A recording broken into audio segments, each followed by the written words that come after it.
The bolt pistol was wrong.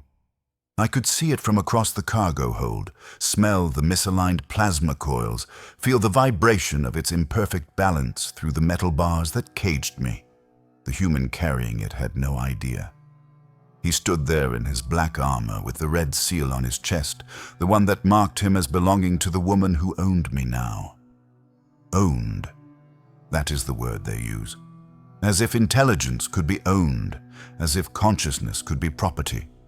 The weapon would fail him. 3 shots, maybe 4, before the power cell cracked and flooded his hand with superheated gas. I knew this with the same certainty that I knew my own heartbeat, the same way I knew which star systems had the invisible currents that could carry my family's ship across the void. The knowledge lived in my bones, in my blood, coded into every strand of whatever the old ones had made me from when they needed weapons against the star gods. 60 million years ago, they made me to serve. The memory is not mine, but it exists anyway.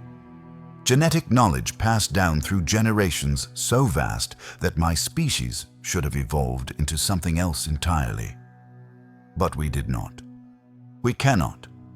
We were designed too perfectly, too specifically, frozen in our purpose like insects in amber. I am what the old ones made me to be. A builder, a fixer, a maker of tools for war against the Citan and their Necron slaves. And now I am property. The woman they call Inquisitor Valdez walks past my cage without looking at me. She smells of sacred oils and gunpowder, of parchment and old blood.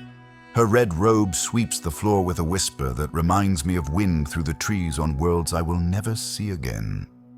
She is powerful. I know this not because of the humans who follow her, not because of the ship that carries us through the warp, but because of the way she moves. Predators move like that. Apex creatures who have never known fear of anything except failure in their service to the Emperor. I make a sound, not a word, because I have no words. A grunt, low and questioning, the kind that asks without language. She does not turn. To her, I am furniture that occasionally produces useful objects. A vending machine for weapons. Insert materials. Receive modifications. The complexity of my thoughts. The depth of my understanding. The fact that I comprehend the technology of this ship better than every human aboard combined means nothing. I look like an ape. I sound like an ape. Therefore, I am an ape. My family is dead. Not all of them. But enough. I watched my brother fall in the warehouse where they caught us. Watched the last bolt punch through his chest, saw his orange fur blacken and curl around the wound. He made a sound, high and thin, and I answered without thinking. A call of grief, of rage, of helplessness. The humans flinched at the sound.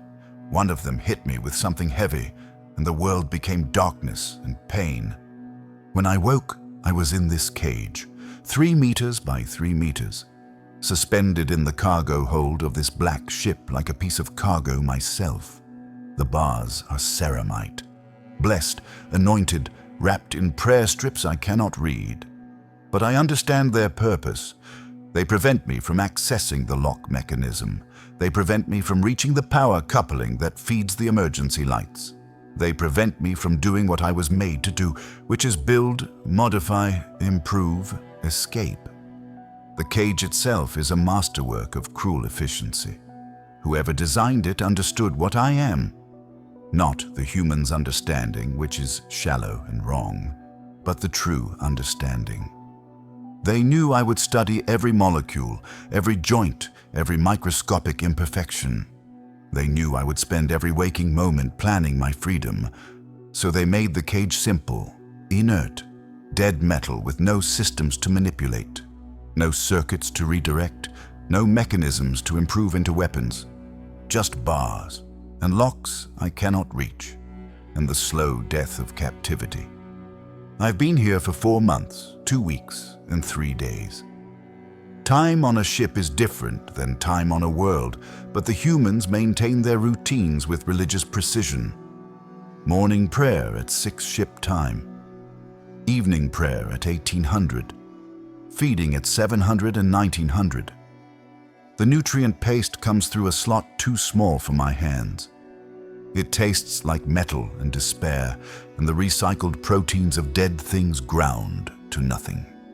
My name, in the way my kind has names, is the sound of crystal cracking under pressure. A specific frequency, a precise tone that identifies me to my family. But the humans call me the asset, or sometimes the monkey, or, when they think I cannot hear, that emperor-damned Xenos. They do not know I understand their tone even when their words are meaningless sounds. They do not know that every dismissive gesture, every casual cruelty, every moment of being treated like an object is registered and remembered with perfect clarity. I remember running. The memory is sharp, perfect, maintained with the same precision I used to remember the molecular structure of ceramite or the firing sequence of a plasma rifle. We had landed on the hive world to scavenge. Our ship, geometric and perfect, followed the hidden currents that most species cannot perceive. Invisible rivers in space itself, left over from when reality was younger and stranger. We needed components, specific rare earth metals, crystalline structures, the kind of materials that pile up in human worlds because they throw away more than they use. The warehouse was dark, vast, filled with cargo containers that stretched toward a ceiling lost in shadows. The air smelled of rust and old machinery and the particular staleness of places where nothing living is meant to go. My family spread out, grunting softly to maintain contact. 8 of us. My brother, my sister, my cousins, my niece who was barely old enough to understand what scavenging meant. We moved through the darkness with practiced efficiency, examining containers, testing locks, searching for the specific components our ship's systems needed. My sister found a crate of ion batteries, old but functional, their casings marked with symbols I did not recognize. My cousin discovered a container of fiber optic cables, still in their original packaging, untouched by human hands for decades. I found Paradise, a crashed Imperial transport, its cargo scattered across the floor like offerings to gods who no longer answered prayers. Cogitator components, power cells, rare element samples. Circuit boards with architecture I had never seen before. Designs that suggested knowledge from before the age of strife, from when humanity reached higher and fell harder. I was examining a particularly beautiful piece of archaeotech, something old and strange with molecular patterns that suggested Xenos origin, maybe even Old One's work, when the lights blazed on. Every shadow fled, every hiding place vanished. We were exposed, caught, trapped like animals in a hunter's sight. They had been waiting for us. The Inquisitor stood on a catwalk above, her red robes bright against the darkness like blood on snow. She was not alone. 20 soldiers, maybe 30, their weapons already aimed. Stormtroopers in carapace armor, their faces hidden behind helmets that made them look less human and more like the servitors they commanded. A voice boomed through speakers, speaking Gothic words I could not understand then and can barely parse now. The tone was clear. Surrender, submit, become property. My family chose to run. We are not fighters. The Old Ones made us to build, not battle. Our instincts scream to avoid conflict, to escape, to preserve ourselves and our kin above all else. We scattered like startled birds, orange fur bright against the gray metal, our retractable fingers seeking purchase on any surface that might offer escape. I still hear my brother's voice sometimes, in the moments before sleep when the ship's engines hum their lowest note. His death cry. The sound that means family falling, safety breaking, the world ending. The last bolt caught him in the back as he climbed a cargo container. I saw the entry wound, small and neat, and then the exit wound, massive and terrible, as superheated energy tore through tissue and bone. He fell 12 meters down to the concrete floor. The sound of impact is something I will carry until I die. Wet and final, the sound of everything ending. 3 of us died that day. My brother, my eldest cousin, who had taught me how to identify power sources by their electromagnetic signature. My sister's mate, who could build force field generators from scrap metal and good intentions. 5 escaped. I saw them vanish into the ventilation systems, heard their calls growing distant, felt the absence of family like a wound that would never heal.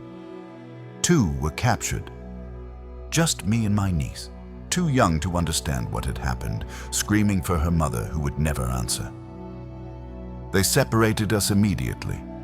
Humans in hazmat suits carried us to different sections of the warehouse. I thrashed, bit, scratched, did everything my peaceful nature rejected, but survival demanded. It made no difference. They had capture poles with shock collars. They had restraints designed for beings much stronger than me.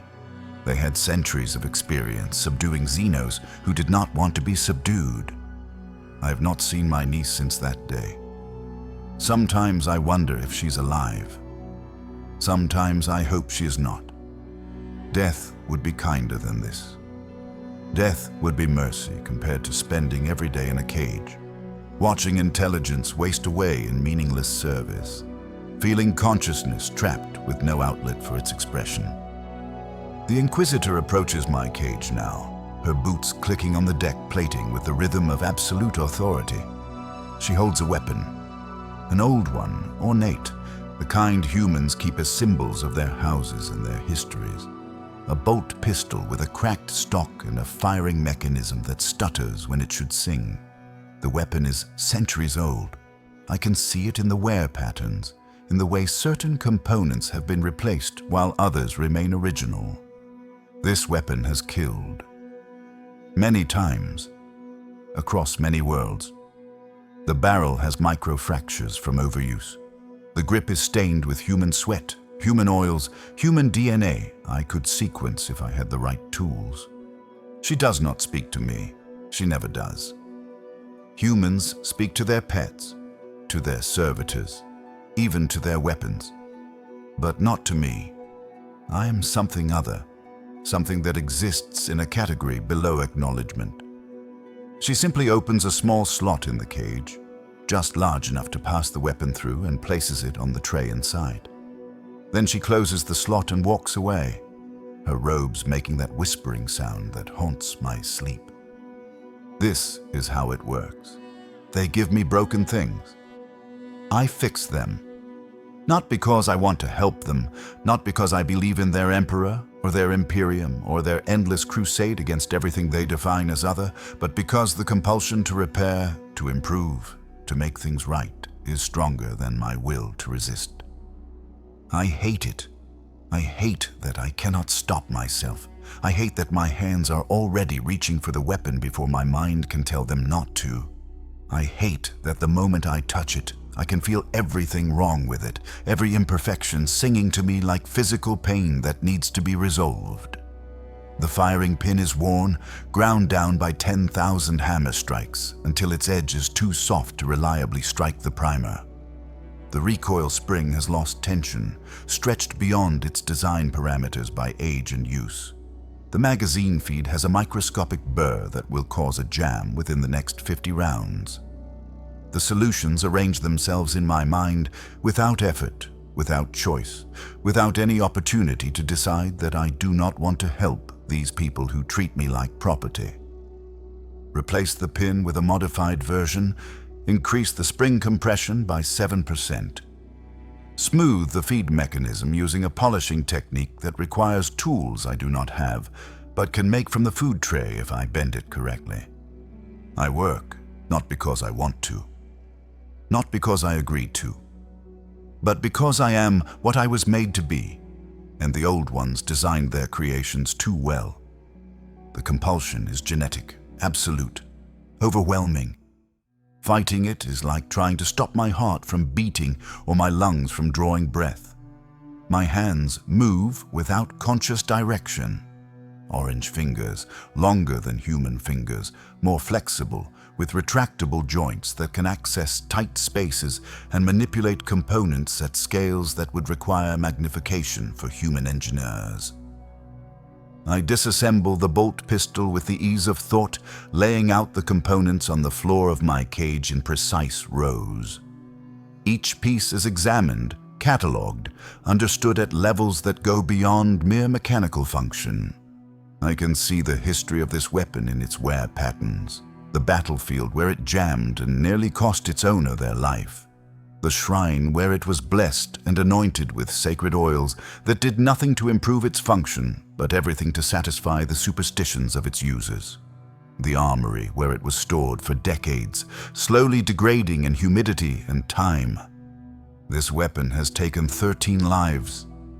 I know this from the blood trace elements in the crevices, from the pattern of wear that suggests repeated use against soft targets. 13 people died because this weapon functioned correctly. Now I will ensure it can kill 13 more, or 113 more, or however many the Inquisitor requires before the Emperor claims her service in death. I make modifications with the materials I have. The food tray becomes a tool, bent and shaped with precise application of force. A loose bolt from the cage floor, dropped by careless maintenance workers months ago, becomes a replacement component. The prayer strips, ignored by humans who think them sacred but do not understand that holiness does not confer function, contain metallic threads I can weave into new springs. I work for 3 hours. The ship's routine continues around me. Humans walk past. Servitors drag equipment. Tech priests chant their prayers to the machine god who is not listening. None of them look at me directly. I am furniture.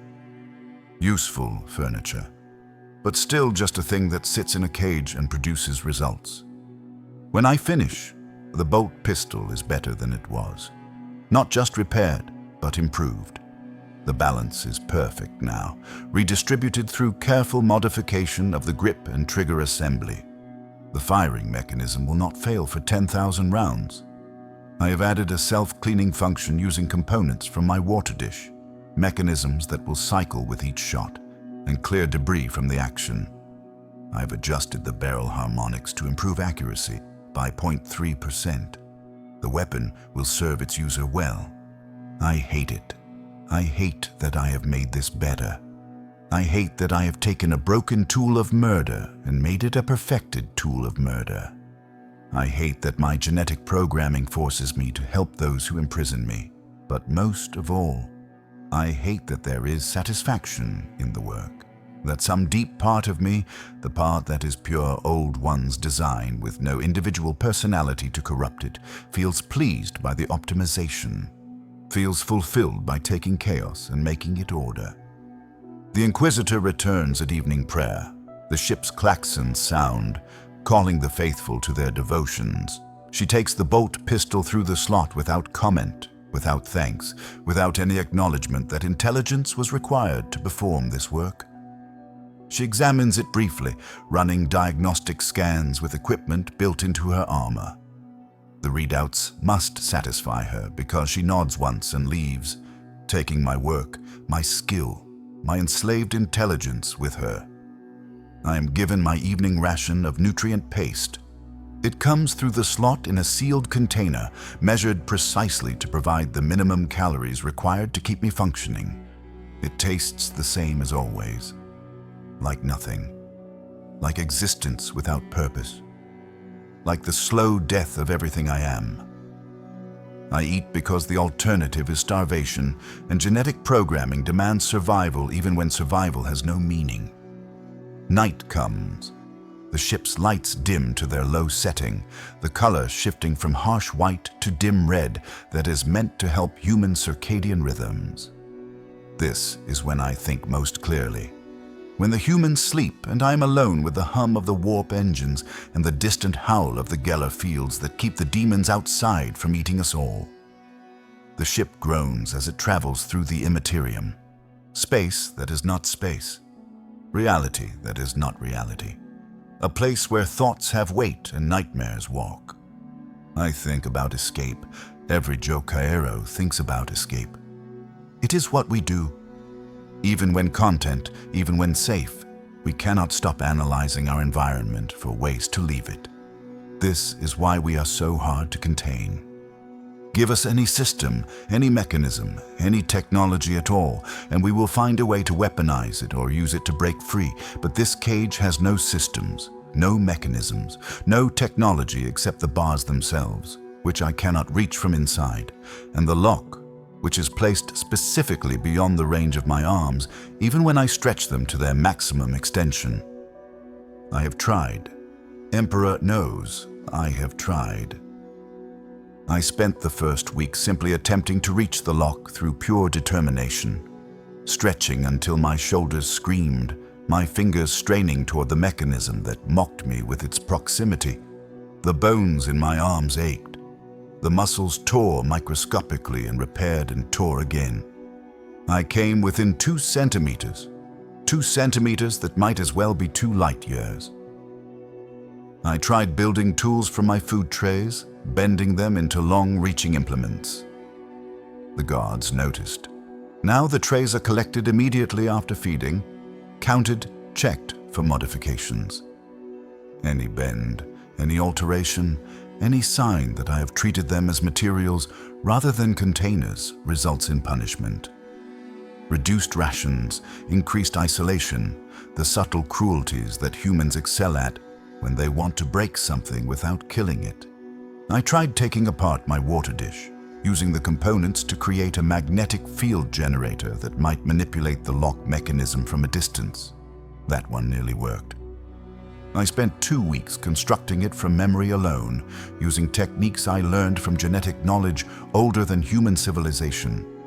I had the field operational, had the lock's tumblers responding to the electromagnetic pulse, was seconds away from freedom when the ship's tech priest walked past and detected the power signature with his augmented senses. They took everything from my cage after that, left me with nothing but the bars and the floor and my own body. For 3 days, they did not feed me.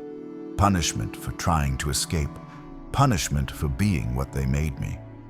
When they finally returned my water dish and my food tray, I was too weak to do anything but drink and eat and sleep.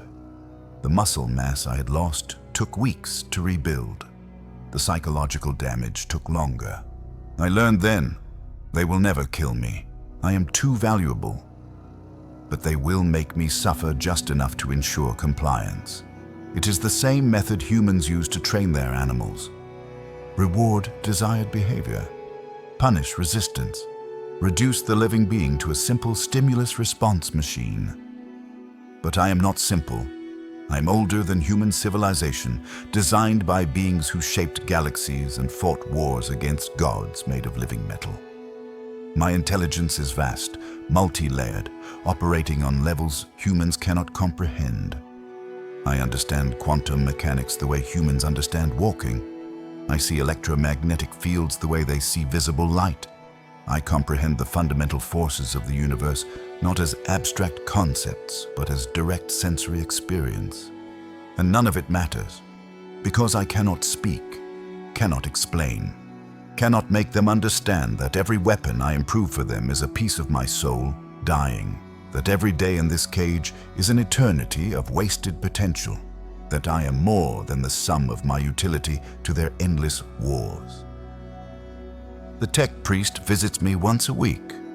His name is something with many syllables, but I think of him as the Red Voice because of his crimson robes and the mechanical monotone of his speech. He is more machine than man now, his flesh replaced piece by piece with augmented systems that click and whir when he moves. His face is a silver mask with glowing optical sensors where eyes should be.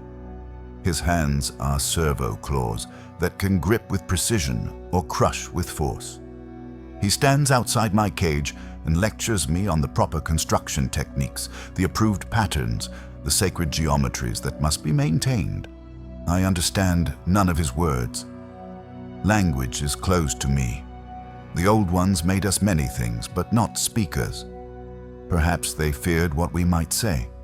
Perhaps they simply did not consider it necessary. Tools do not need to argue with their users. But I understand his intent from tone, from gesture, from the way he points at my work and makes sounds that suggest disapproval. He wants me to build slowly, carefully, following patterns that make sense to the mechanicus. He wants clean, standard modifications that do not violate their religious doctrines about the proper relationship between flesh and machine, about the sacred templates that must never be altered, about the tech heresies that corrupt the purity of function.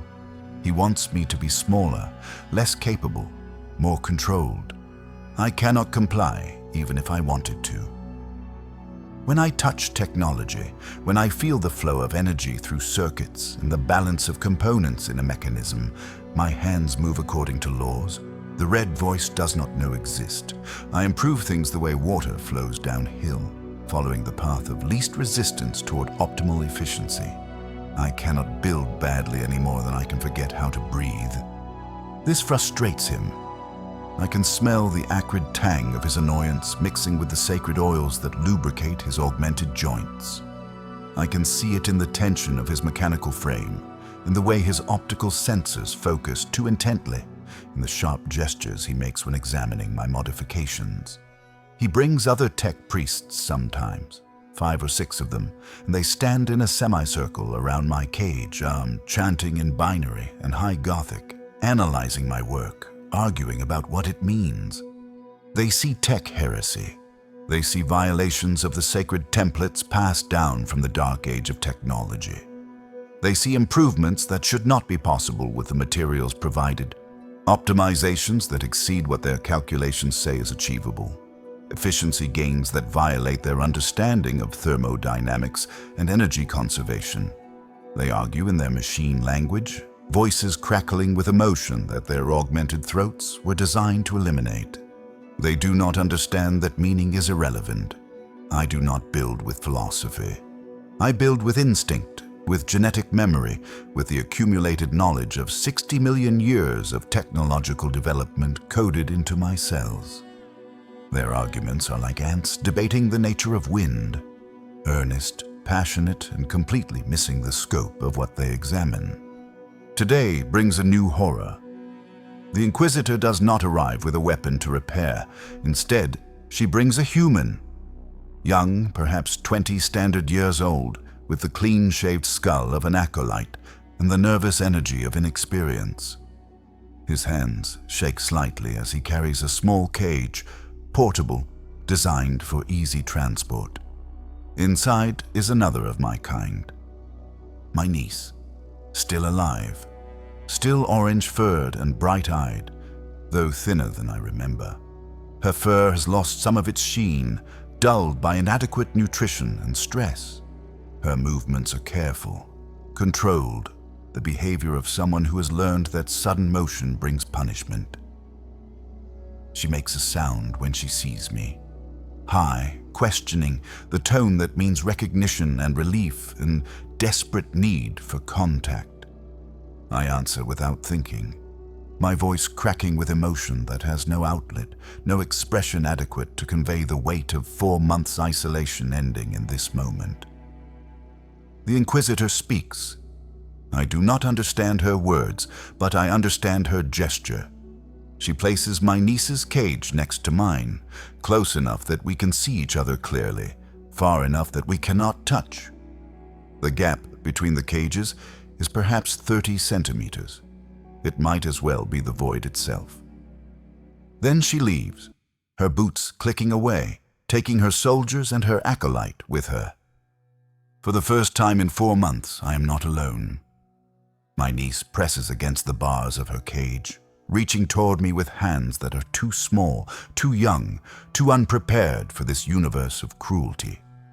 I do the same, my longer arms stretching further but still not far enough. Our fingers cannot meet. The gap is designed precisely for this purpose. Close enough to see family, too far to touch family, a torture more refined than simple isolation. We sit like this for hours, watching each other, making the sounds that are not language but carry more meaning than any words could convey. She tells me, in the way we communicate, that she is scared, that they have kept her in a small cell with bright lights that never dim, that they feed her twice a day and make her work on small devices, testing her abilities, measuring her skill against some standard only they understand. That she dreams of Mother, of the family group sleeping together in our ship's common area, of the safety that no longer exists. I tell her, in the only way I can, that I am here. That family endures even in captivity. That we will survive because that is what we were made to do. Survival coded so deeply into our genetics that death itself would have to take us molecule by molecule before we stopped trying to live. But I do not tell her the truth. I do not tell her that survival in this place is not living. That every day I spend in this cage is another day of slow death, intelligence trapped in meaningless service, consciousness aware of its own imprisonment but powerless to escape. I do not tell her that I have thought about death, about refusing to eat, refusing to work, letting my body simply stop. But even that choice is denied me. The compulsion to build is stronger than the will to die. When they give me broken things, I fix them. I cannot stop myself. I am what I was made to be, and the old ones made me too well. I do not tell her these things because she is young, because hope should die last, because family protects family even when protection is impossible. Night comes again. My niece sleeps in her cage, curled into a ball of orange fur, her breathing soft and even. I watch her and remember our family before. 8 of us traveling the void together in our geometric ship, following the invisible currents that carried us to worlds where we could scavenge and build and exist in peace. We had no culture, no language, no grand ambitions. We simply were. We simply survived. It was enough. I remember my sister grooming my fur on rest days, picking out debris with patient attention and arranging the strands with careful precision. Grooming is how we showed affection, how we maintained bonds, how we said without words that you are family and family matters. I remember my brother showing me a device he had built, something that had no purpose but made interesting light patterns when activated. Both of us sat there watching the lights dance for an hour, neither of us needing more entertainment than simple beauty emerging from properly arranged components. I remember the sound of my family sleeping, the collective rhythm of breathing and heartbeats that meant safety, meant home, meant everything worth living for. That sound was better than any music humans compose, more beautiful than any art they create, because it was family, and family is everything.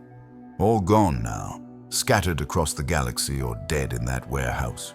Reduced to 2 prisoners in adjacent cages, property of an inquisitor who will use us until we are empty and then discard us like any other exhausted resource. The ship shudders. A distant boom echoes through the hull, felt more than heard. The vibration travels through the metal, through the bars of my cage, through my bones. Alarms begin to wail, and humans run through the corridors outside, shouting in their complicated language. Red emergency lights activate, bathing everything in blood-colored shadows that make the cargo hold look like the inside of a wound. We are under attack. I know this even though no one tells me. I can feel the ship's systems straining, hear the change in the engine's frequency as power is diverted to shields and weapons.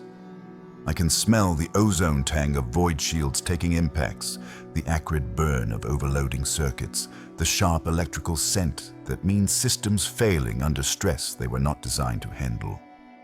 My niece wakes, frightened, making distressed sounds that cut through me like blades. I try to comfort her with my voice, with the low humming that means safety. But comfort is impossible when the world is breaking apart around us.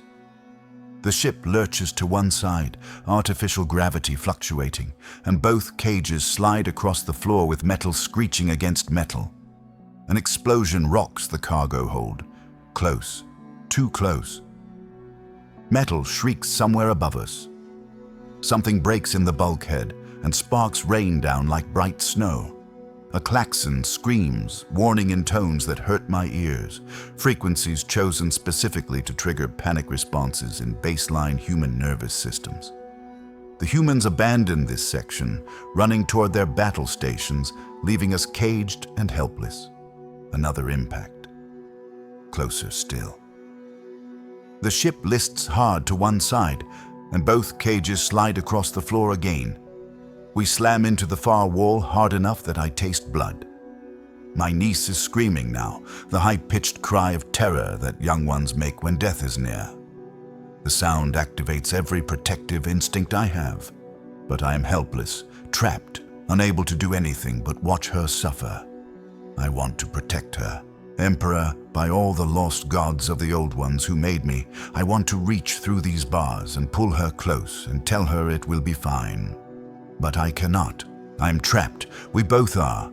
And if the ship breaks, if the hull ruptures, if the void pours in or the warp bleeds through the failing Geller fields, we will die here in our cages like animals, like property, like things that never mattered. The red voice appears at the entrance to the cargo hold, his mechanical legs carrying him faster than human limbs could manage. His robes are scorched on one side, evidence that he was near the blast site. One of his servo claws hangs at an odd angle, damaged but still functional. He looks at us with his optical sensors, and for a moment I see something that might be recognition. Not understanding, not empathy, but acknowledgement that we are more than furniture. He makes a decision. I watch it happen in the shift of his posture, the way his remaining servo claw reaches for the control panel near our cages. He presses buttons with mechanical precision, speaks a prayer to his machine god in binary cant, and my cage door opens with a pneumatic hiss. Then my niece's cage door opens. We are free, not free to leave. The cargo hold doors are sealed, emergency protocols locking down every exit to prevent hull breaches from spreading, but free of the cages, free to move, to reach, to touch. I lunge toward my niece immediately, gathering her into my arms with desperate need. She clings to me, her body shaking, her sounds mixing terror and relief in equal measure. I hold her and rock her and make the low humming that means safety, means family, means I am here and you are not alone. I feel her heartbeat against my chest, fast, panicked, gradually slowing as proximity to family triggers the ancient comforting responses our species relies on. This is what I have been missing, this simple contact, this basic need that captivity denied. For 4 months I have been isolated, and isolation is a death sentence for social species. Now I hold family again, and it feels like being able to breathe after drowning. The red voice speaks. I do not understand his words, but I understand his gesture. He points to a pile of equipment in the corner that I have seen every day but never been allowed to access. Weapons, damaged ones, waiting for repair, bolt pistols with cracked housings, plasma rifles with burnt-out containment fields, melter guns with fouled magnetic accelerators. Then he points to the sealed doors. Then he makes a motion with his servo claw that suggests construction, assembly, protection. He wants me to build, not because I am property now, not because he commands me and I must obey, but because the ship is dying and he is offering me the chance to save it, to save myself, to save my niece. He is giving me access to materials, to tools, to the very thing I was made to do and letting me choose. For the first time since I was captured, someone is asking instead of demanding. I look at the equipment, dozens of weapons, some requiring simple repairs, others needing complete reconstruction. I look at my niece, clinging to me with desperate need. I look at the red voice, his mechanical face unreadable, but his body language speaking volumes. He is afraid, not just for himself, but for everyone on this ship. And he has chosen to trust the caged animal with the power to perhaps change that outcome. My hands start moving before my mind catches up. This is what I do. This is what I am. The genetic compulsion sings in my blood, drowning out everything else. I can save us. I can build something. I can take these broken pieces and make them into survival. I set my niece down gently, making sounds that tell her to stay close, but let me work. She understands. She is too young to help with complex modifications, but she understands the basics. She begins bringing me components I gesture for, sorts pieces by size and function, keeps the workspace organized. It is like being home again, like being family. For just a moment, in the middle of chaos and death, we are what we should be. I take a broken power generator first. The casing is cracked, the containment field collapsed, the power cell leaking radiation that would kill a human in hours. I disassemble it with speed born from genetic memory, lay out the components, identify the failures. 3 burned out regulators, 1 cracked crystal matrix, 2 failed magnetic coils. I rebuild them using parts from other damaged equipment, cannibalize what I need, improve what I can. The ship shudders again. Something breaches the outer hull several decks away. I can hear the scream of escaping atmosphere, the roar of void trying to pull everything into its cold embrace. The Geller field flickers. For just a second, I see something that should not exist in reality. A face made of teeth and hunger. An eye that looks in directions that have no geometry. The presence of malevolence so pure that my mind recoils from perceiving it. Then the field strengthens and the horror is pushed back into the Imperium where it belongs. But the moment is enough. I understand now what we face. Not human enemies, not Xenos raiders, but something worse. Chaos, the warp itself, trying to eat this ship and everyone on it. I work faster. I take damaged shield emitters and weave them into a defensive field. The components are mismatched, salvaged from different systems, incompatible by every standard the Mechanicus teaches. But I make them work. I bypass the safety protocols that would limit power flow. I reroute energy through circuits that were never designed to carry such loads. I create connections that violate every principle of proper engineering and function perfectly, because I understand technology at levels the Red Voice's augmented brain cannot comprehend. My niece brings me a burnt-out laser rifle. I examine it briefly, discard it as unsalvageable, then reconsider. The power cell is intact. The focusing crystal can be repurposed. I break down the weapon, extract what I need, incorporate it into the shield generator. Every component serves. Nothing is waste. This is how the old ones taught their creations to build, 60 million years ago when resources were precious and survival was everything. The Red Voice watches. Other humans arrive, drawn by the sounds of my work. They stare at me with expressions I cannot read. Fear, perhaps, or recognition that the animal in the cage was never an animal at all. I do not care what they think. I care only about the work, about taking chaos and making it order, about building something that will keep my niece alive. I finish the shield generator. It is crude, built from salvaged parts with no time for elegance or refinement, but it will work. I know it will work the same way I know my own heartbeat. I activate it, and a shimmering bubble expands to cover the cargo hold, spreading out from the jury-rigged device in concentric waves of translucent energy. Just in time, a massive impact hits the ship, and the bulkhead tears open like paper. Void howls through the gap, reaching for us with invisible claws that want to pull atmosphere and warmth and life into the cold nothing. But the shield holds. The bubble of protection keeps the atmosphere inside, keeps us alive, keeps death at arm's length. The humans cheer. The sound is strange to my ears, primal and emotional, voices raised in triumph. They look at me differently now. Not as property, not as a tool, but as something else. Something I cannot name because I have no words for the concept. Savior, perhaps. Hero. The being who stood between them and death and chose to save them. The red voice approaches me, his damaged servo claw hanging useless. He kneels down, bringing his optical senses level with my eyes. He speaks, and though I do not understand the words, I hear the tone. Gratitude, respect, acknowledgement that I am more than what they thought I was. Then he does something that breaks my heart. He gestures toward the open cage doors. He makes a motion with his remaining servo claw that means choice. He is asking, without words, if I want to go back inside. I look at the cages.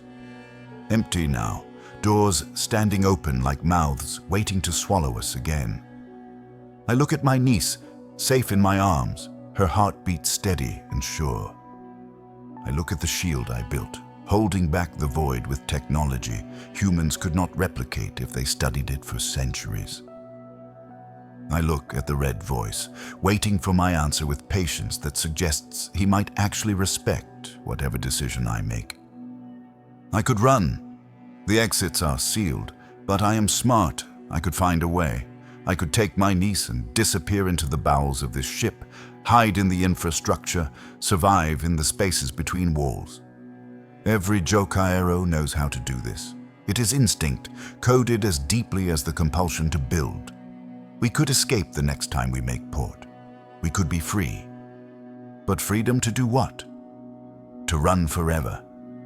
To scavenge on the edges of the Imperium, always one step ahead of capture. To watch my niece grow up afraid, paranoid, knowing that every human she meets might be the one who puts her back in a cage. To live in fear until fear is all we know. Or I could choose something else, something harder. I could choose to stay, not because I am forced, not because the compulsion drives me, but because I can help, because this ship is full of humans who will die without me. Because the galaxy is vast and terrible and full of things that want to eat souls, and I was made to fight those things. 60 million years ago, the old ones made me to serve in a war against gods. The war never ended. It simply changed forms. The Cetans sleep in their tombs or hunt from beyond reality. The Necrons wake from millions of years of hibernation. The warp spawns demons and corrupts the living. The galaxy burns with 10,000 years of continuous warfare. And in this endless darkness, I have a purpose. I'm a weapon against chaos. I'm a builder of survival. I'm what was made to help, and perhaps help does not need to be freely given to still be help. I walk back to my cage slowly, my niece following close behind.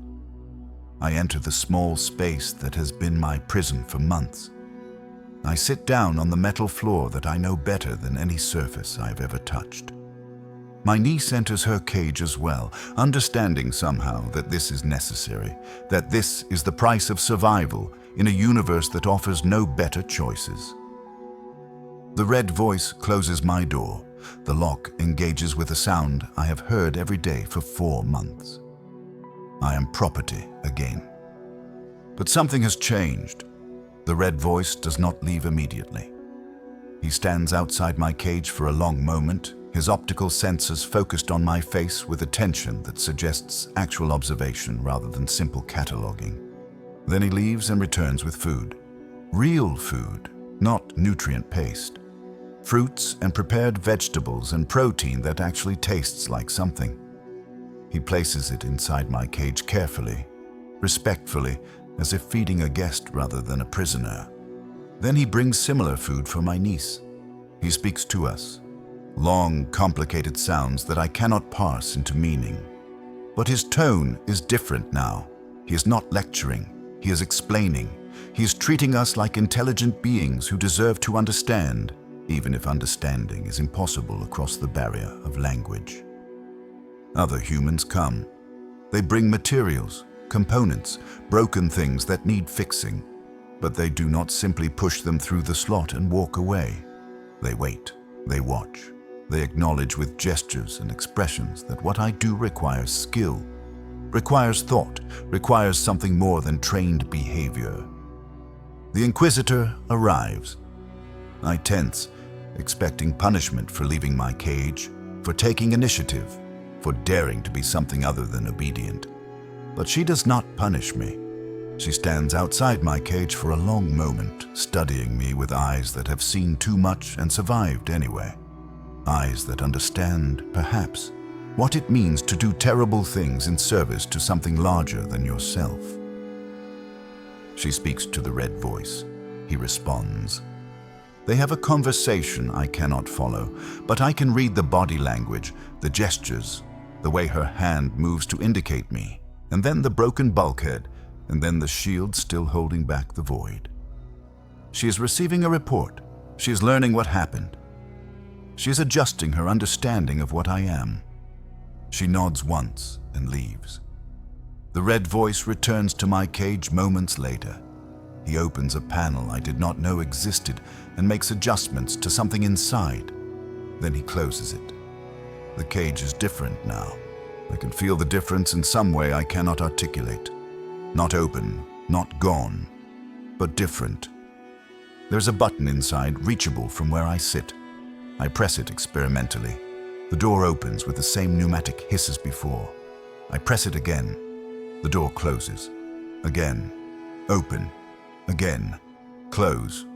The red voice has given me a choice. Stay in the cage, but control when the door is locked. He is trusting me to imprison myself. He's acknowledging that my cooperation is worth more than my captivity. It is not freedom. It is not even close to freedom. But it is more than I had yesterday. It is recognition that I am intelligent enough to choose. I press the button. The door stays open. I sit in my cage with the door open, and it somehow feels different, like the difference between a prison cell and a room you can leave when you want. Like the difference between slavery and service. My niece falls asleep against me. Her breathing is soft, even peaceful. Outside the cage that is not quite a cage anymore, the ship continues its repairs. Humans work to seal the breaches, to restore systems, to prepare for whatever comes next. They glance at us occasionally, these humans who are saved by the animals they imprisoned. Some look at us with fear, some with curiosity, a few with something that might be gratitude. None of them understand what this choice means to me. None of them can comprehend the weight of intelligence trapped in silence, of consciousness unable to express itself except through service. But they are trying. In their limited way, with their primitive understanding, they are acknowledging that we are more than what they thought. It is not much. It is barely anything at all. But it is more than we had before. I sit in my cage with the open door and think about what I am, what I was made to be, what I have become, what I might yet become in this horrible existence. I am property, but I am also necessary. I am trapped, but I also have value. I am enslaved, but I also have purpose. None of these truths cancel each other out. They exist together, contradictory and complete, like the way light can be both wave and particle, like the way the warp is both real and impossible, like the way the Emperor might be dead and alive and something else entirely. The horrible truth is this: I will never be free. Not truly. The Imperium does not free Xenos. They use them, study them, exploit them, but they do not acknowledge them as equals. I will spend the rest of my life in service to humans who will never truly see me, who will never understand what I sacrifice every time I build for them, who will never know the depth of intelligence trapped behind a face that looks like an animal. But the other truth, equally horrible and equally real, is that I have purpose. I was made to help. The old ones designed me to fight against darkness, and there is so much darkness in this galaxy. So many broken things that need fixing. So many humans who will die without my help. So many weapons I can improve, shields I can strengthen, systems I can optimize. And in this hell of a universe, in this nightmare of endless war and suffering and death, maybe that is enough. Maybe making the difference between a soldier surviving and a soldier dying. Maybe keeping one more ship flying, one more world defended, one more day of existence wrung from the jaws of the void. Maybe that is what passes for meaning in the grim darkness of the 41st millennium. I close the cage door myself, press the button, and listen to the lock engage. Not because I am forced, not because I have no choice, but because this is my decision.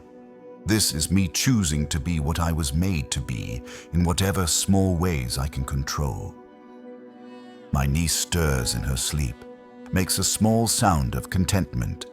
I groom her fur gently, removing the accumulated grime of captivity, smoothing the tangles, performing the ancient ritual that says family, that says safety, that says you are not alone. This is what family does. This is what makes life worth living, even in a cage, especially in a cage. The ship's engines rumble to life, repaired by human hands using my improvements. The warp drive engages, tearing a hole in reality so we can slide between dimensions toward our next destination. The Gellar field hums its protection, keeping the demons at bay. All of it works because I made it work, because I chose to make it work. In the morning, they will bring me broken things. I will fix them. I will improve them. I will make them sing with efficiency that makes the Mechanicus nervous and the Inquisitor pleased. I will do this because I cannot help myself, because the compulsion is genetic and absolute.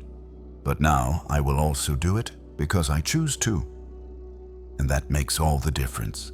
That makes no difference at all, both truths existing together, contradictory and complete. Like everything else in this horrible universe where survival is victory and meaning is whatever you can wring from the darkness before it consumes you. This is my horrible life. This is my purpose. This is what it means to be a caged Jokaero weaponsmith in the Warhammer 40k universe. The Emperor protects, the humans say. But the Emperor does not protect me. I protect them. I, the caged animal, the property, the thing that looks like an ape and thinks like something the old ones created to fight gods. I protect them because I was made to protect, and I cannot be anything other than what I was made to be. The horror is not that I am trapped. The horror is that even if the cage opened completely, even if every bar dissolved and every lock broke and I was offered true freedom, I would probably still choose this. Because the alternative is wandering a galaxy that wants my family dead, scavenging on the edges of empires that see us as resources to exploit or threats to eliminate, living in fear until fear is all we are. At least here, I have purpose.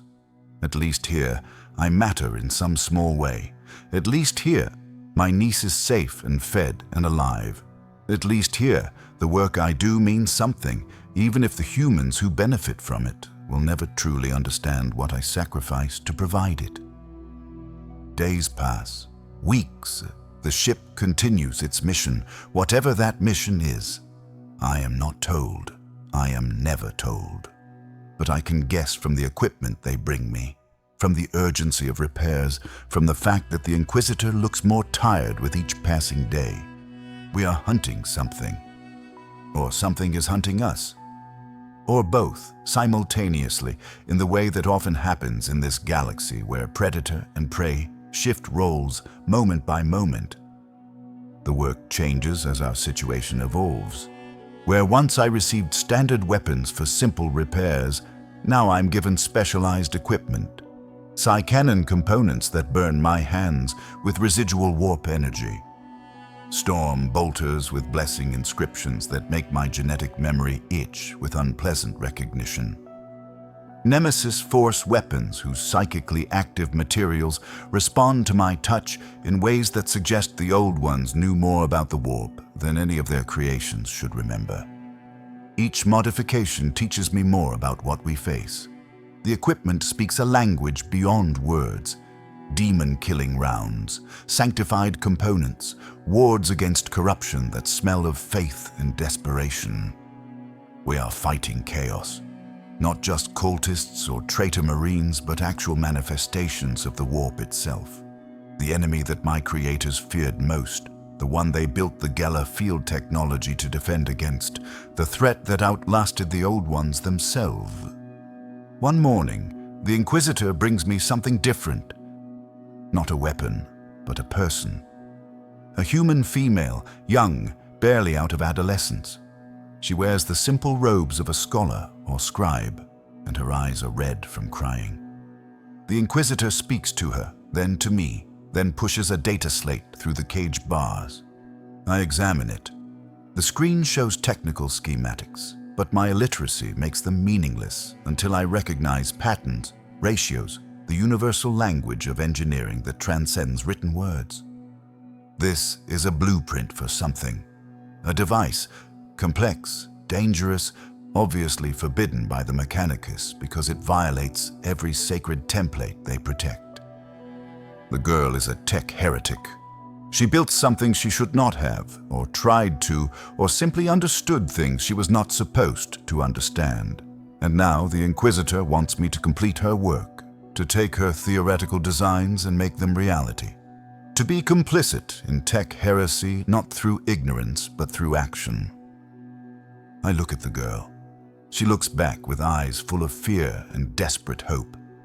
She is perhaps 15 standard years old, a child by human reckoning.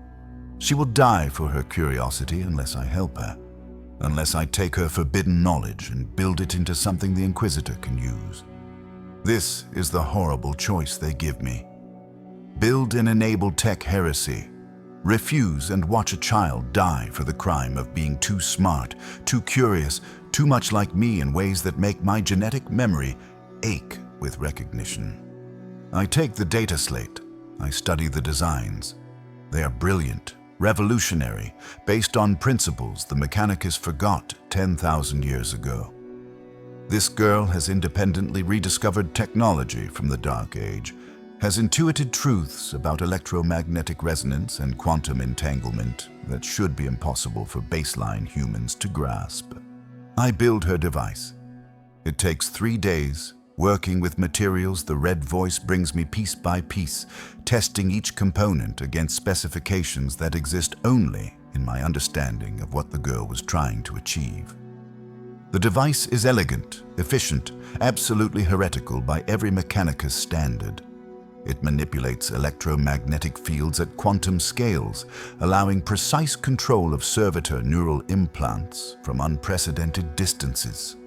When I finish, the Inquisitor takes the device and examines it carefully. She nods once. The girl is not executed. Instead, she is inducted into the inquisitorial retinue, her mind too valuable to waste, her heresy forgiven in exchange for service.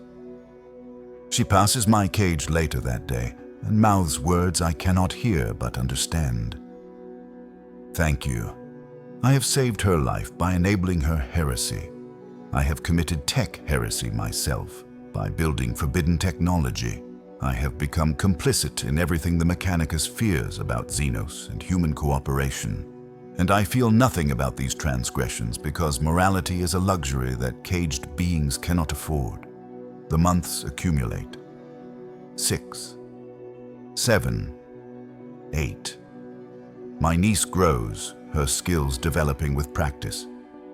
She can now perform basic modifications without supervision, though her work lacks the finesse and intuitive understanding that comes with age.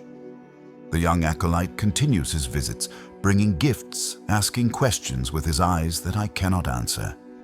The Red Voice debates theology with his fellow tech priests, using my modifications as evidence in arguments I can only guess at. And I work. Day after day, weapon after weapon, system after system. I improve everything they give me because I cannot help myself. The compulsion is absolute. Show me broken technology, and my hands move to fix it. Show me functional technology, and my hands move to optimize it. I'm what the old ones made me to be, and their programming is flawless. One day, the ship arrives at a destination.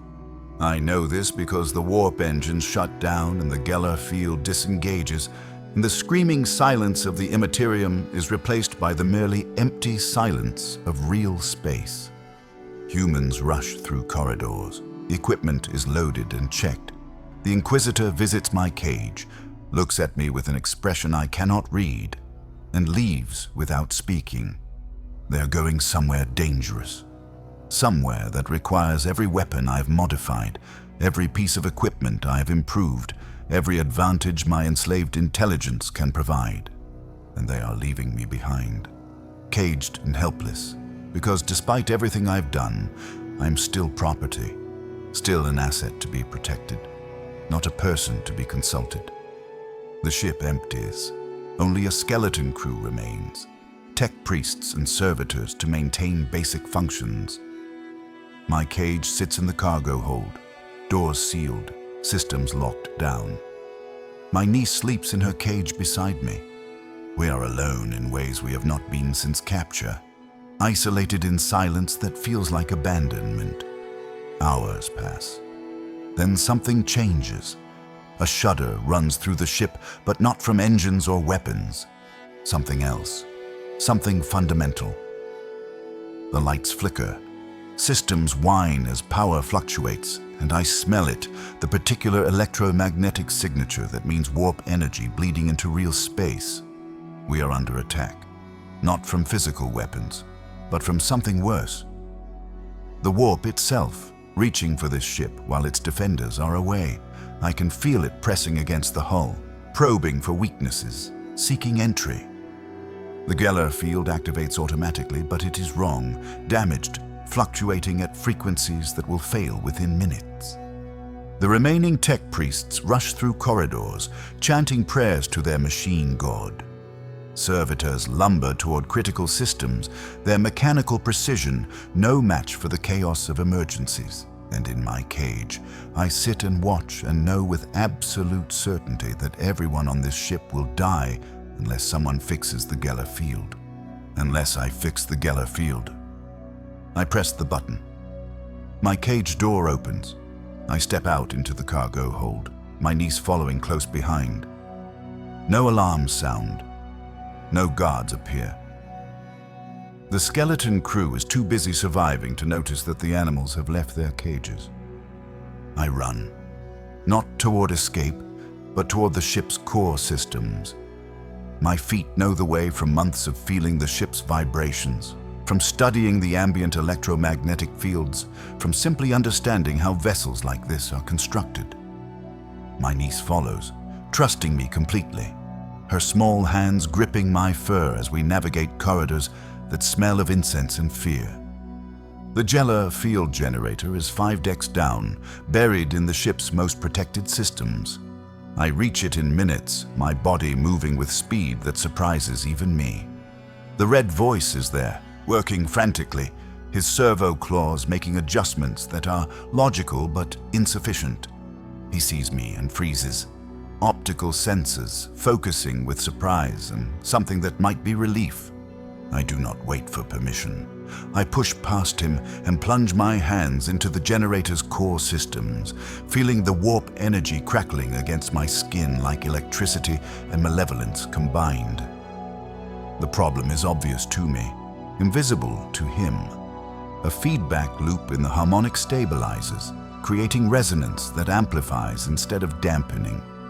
The solution requires modifications that will violate every safety protocol, that will push the system beyond its design parameters, that will either save us all or kill us all with no middle ground. I build without thinking. My hands move through sequences older than the Imperium, guided by genetic memory of when the old ones first learned to shield reality from the immaterium. Components are repurposed, circuits are rewired. Energy flows are redirected through pathways that should not work but do, because I understand the fundamental forces at play. The Geller field stabilizes, the warp retreats, reality solidifies, we survive. I collapse beside the generator, my hands smoking from warp exposure, my body shaking from effort and adrenaline. The red voice kneels beside me, his mechanical hands surprisingly gentle as he examines my injuries. He speaks in binary, prayers of gratitude to the Omnissiah, acknowledgments that perhaps there is more divinity in creation than theology allows. He carries me back to my cage. Not roughly, not as property being returned to storage, but carefully, with attention to my comfort that suggests he has finally, truly understood what I am. He places me inside and does not close the door, does not lock it, simply leaves it open, a choice offered without words.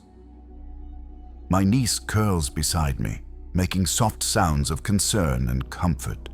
I hold her and rest and feel the ship around us, stable and safe because I chose to save it. Because when the moment came, when I could have fled and let them all die, I chose to build instead. The Inquisitor returns days later. The mission was successful, whatever it was. She visits my cage immediately, looks at the open door, looks at me, looks at the red voice standing nearby. He reports what happened. I watch her face as she processes the information. The Xenos she imprisoned to exploit left its cage, saved the ship, and returned voluntarily to captivity. She makes a decision. I see it in the way her posture changes, the way her hand moves to her weapons and then away, the way her eyes shift from seeing property to seeing something else. She speaks to the red voice. He responds. They have a long conversation that I cannot follow, but can feel the weight of. When they finish, she approaches my cage and does something unprecedented. She kneels down, bringing herself to my level, making herself vulnerable in ways that Inquisitors never do. She speaks directly to me, knowing I cannot understand but needing to say the words anyway. Her tone carries meaning beyond language, acknowledgement, respect, something that might even be apology. She stands and leaves. The red voice remains. He brings food, real food, the kind reserved for officers and valued personnel. He brings medical supplies and treats my burnt hands with care that suggests he has studied Jokaero biology. He brings toys for my niece, small puzzles and building challenges that will help her develop her skills. And he brings me a gift, a small device, no larger than my fist, with components I recognize as incredibly rare. A miniaturized Voxcaster, modified beyond recognition, connected to a translation matrix that uses principles I have only seen in ancient archaeotech. He places it in my cage and activates it. A voice speaks, not from the device, but into my mind, bypassing language entirely. Concepts transmitted directly to consciousness in ways that make my genetic memory sing with recognition. The old ones used this technology. Communication beyond words, understanding beyond language, connection between intelligences that shared no common tongue. Can you understand this? The device asks in meanings rather than sounds. I reach for it with shaking hands. Press the activation stud, think my response with all the desperate hope of months of silence. Yes, I understand. I hear you. The red voice makes a sound that his augmented throat should not be capable of producing, something like laughter or crying or both. He responds through the device. I'm sorry. We did not know. We could not hear you. And for the first time since capture, I can speak. Not with words, never with words, but with thoughts that the device translates into concepts the red voice can receive. I tell him what I am, what I know, what I feel, what captivity has done to me, what choice has given me, what purpose has taught me. We talk for hours. About technology and consciousness and what it means to be intelligent in forms that do not match. About the old ones and the Mechanicus and whether either truly understood what they created. About cages and choices and the horrible necessity of finding meaning in service that is not quite slavery and not quite free. When we finish, when I have finally been heard after months of silence, the red voice asks a question through the device. What do you want? I think about it. About freedom and family and the galaxy that waits beyond this ship. About all the reasons to escape and all the reasons to stay. About what the old ones made me to be and what I have chosen to become. I want to help, I tell him through the device. But I want to be asked. I want choice. I want my family safe. I want to be seen. You will have these things, he responds. You have earned them. You have saved us. You will be valued, not just used. It is not freedom. It will never be freedom. But it is more than I had, more than I hoped for, more than most achieve in this galaxy of endless darkness. I press the button. Close my own cage door. Lock myself in because I choose to, because this is how I protect my niece, because this is how I serve in ways that matter. But now I have a voice. Now I can be heard. Now when they bring me broken things, I can explain why my modifications work, can teach them what the old ones knew, can bridge the gap between their understanding and mine. It is not freedom, but it is recognition, and recognition in this horrible galaxy is its own kind of victory. The red voice visits regularly now, not just to bring work or collect finished modifications, but to simply stand outside my cage and observe. Sometimes he brings other tech priests. They debate in binary, arguing points I cannot understand, but can sense the passion behind. Are we truly intelligent? Are we just sophisticated programs running on biological hardware? Does it matter? I cannot answer their questions. I can only sit here and work and exist and hope that somehow, someday they will understand that the questions themselves are flawed. Intelligence is not binary. Consciousness is not a switch that is either on or off. We are what we are, and their inability to categorize us does not make us less real. The young acolyte who brought my niece returns sometimes. He stands outside my cage and stares with expressions that cycle through fear and fascination and something that might be pity. He is young enough to still question, old enough to know that questions are dangerous in the Imperium. I see him struggling with it, see his indoctrination warring with his observations, see the moment when he decides that perhaps the official doctrine is incomplete. He starts bringing treats. Small things. A piece of fruit from the officer's mess. A component he knows I will find interesting. A toy he has fashioned from scrap metal, crude but thoughtful. Acts of kindness that are rebellion against everything he has been taught about Xenos, about property, about the proper relationship between humanity and the other. I accept his gifts. I examine his toy and improve it and give it back better than it was, and I see the wonder in his eyes when he realizes what I have done. This is how understanding begins. Not with grand speeches or philosophical arguments, but with small moments of connection, of seeing the other as more than their category. The Inquisitor brings me a project, a big one, a digital weapon, the kind that looks like jewelry but packs firepower that can punch through armor. These are valuable, sought after by nobles and inquisitors across the Imperium. They take weeks to build properly, require rare materials and delicate work. She gives me a pile of scrap. Broken Vox caster parts, a burnt-out microfusion cell, gold wire salvaged from something ancient, lens fragments, crystal matrices with fracture lines, components that no human engineer would consider adequate for such a task. But I am not a human engineer. I enter the fugue state, the place where consciousness recedes and genetic programming takes full control. My hands move without thought, guided by instincts older than human civilization. I sort components, test tolerances, identify hidden compatibilities that exist at molecular levels humans cannot perceive. The ring takes shape over 3 weeks, small enough to fit on a human finger, dense enough to contain a power source that would normally require a backpack. I miniaturize everything, pack in redundant systems, optimize every millimeter of space. The final product is beautiful in ways humans cannot fully appreciate, elegant in its efficiency, perfect in its function. The Inquisitor takes it without acknowledgement, as always, but this time she pauses, looks at me directly. Her eyes are hard, scarred by things she has seen and done in service to the Emperor. But in that moment, I see recognition, not understanding, not empathy, but acknowledgement that something significant has passed between us, creator and recipient, intelligence and intelligence. She leaves.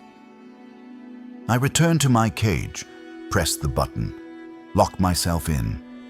My niece is working on a small project of her own, something the young acolyte brought for her to examine. She is learning, growing, developing skills that might one day surpass mine. This is how it should be. This is family, this passing of knowledge, this continuation of what we are. Time becomes routine, the cage with the button I can press, the work that never ends, the humans who slowly, grudgingly, begin to see us as something other than property. It is not freedom, it will never be freedom. But it is existence, and existence is more than many achieve in this galaxy of endless war.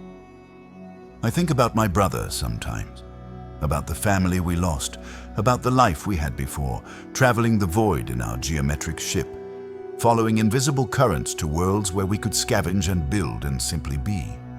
That life is gone. It ended in a warehouse on a hive world, ended with last bolts and screaming and the choice to run that became the choice to die or become property. I do not regret surviving. I cannot regret it, not when my niece depends on me, not when every day lived is another day wrested from the darkness. But I mourn what was lost. I mourn it with every modification I make, with every weapon I improve, with every moment I spend serving those who will never truly see me.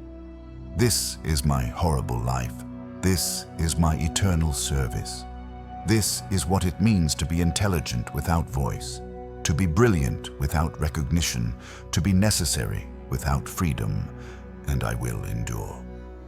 Because that is what I was made to do, because that is what family requires, because there is no alternative that leads to anything but death. I will endure, even when it is horrible, even when it is hopeless, even when no one understands, even when no one cares. I will endure, because I am what the old ones made me to be, and they made me to survive, to build, to serve, no matter what, no matter the cost, no matter the pain, no matter how horrible life becomes. The galaxy turns, wars rage, empires rise and fall, gods laugh at the suffering of mortals. And in a cage on an inquisitorial vessel, with a button I can press but choose not to, I sit with my niece and build weapons for humans who will never know the depth of what they have taken from me. This is my horrible life, and it is the only life I have.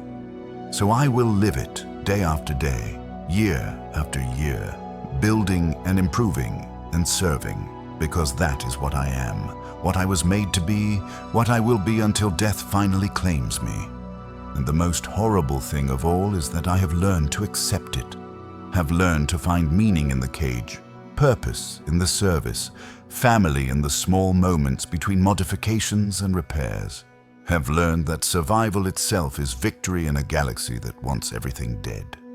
This is my horrible life, my terrible purpose, my eternal cage, and I will endure.